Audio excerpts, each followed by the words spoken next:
A Tallahassee judge has told the Republican Party to pick a replacement candidate for the District 12 state Senate race.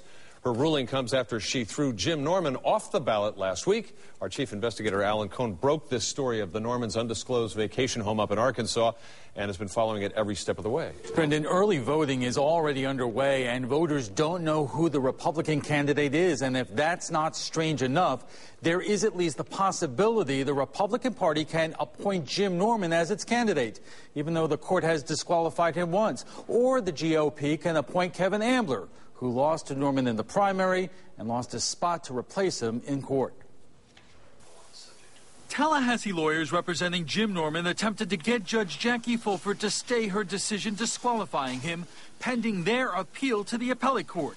She refused. At the same hearing, lawyers representing Kevin Ambler asked Fulford to give them the one thing she didn't last week. This court, as a matter of law, should find and conclude that Mr. Ambler is the Republican nominee because he was the only qualified candidate from the get-go. Fulford disqualified Norman from the ballot after finding the late Republican businessman Ralph Hughes gave him a $500,000 gift, which she says the commissioner concealed from the public. It was an ABC Action News investigation in July that uncovered this Arkansas vacation home, listed only in the name of Norman's wife. The lion's share of the money for the house came from the late businessman Ralph Hughes, who often appeared before Norman and the county commission. State Representative Kevin Ambler, who lost to Norman in the primary, sued, charging the home was an asset Norman should have listed on his financial disclosures.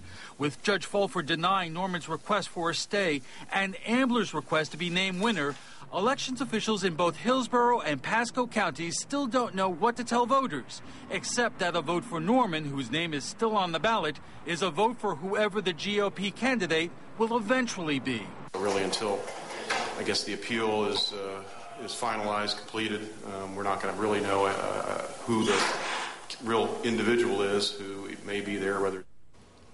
We spoke to State Representative Kevin Ambler this afternoon, who told us he will apply for the now vacant position on the Republican ballot. We also asked the same question to the attorney representing Jim Norman, but that call was not returned. Brendan. All right, Alan, I'm interested. How does this work? Will the GOP statewide determine this, or would it be the local county-wide Republican Party folks that would make this decision as to who is the nominee? It actually will be up to both the Hillsborough and Pasco Republican parties, and what the parties will do is appoint a special panel of 6 members, 3 from Pasco, 3 from Hillsborough, and they will jointly come up with a name that will be placed on the ballot, unless Jim Norman or Kevin Ambler win their appeal at the appellate court. Okay, we'll stay tuned, see what happens next. Thanks, Alan.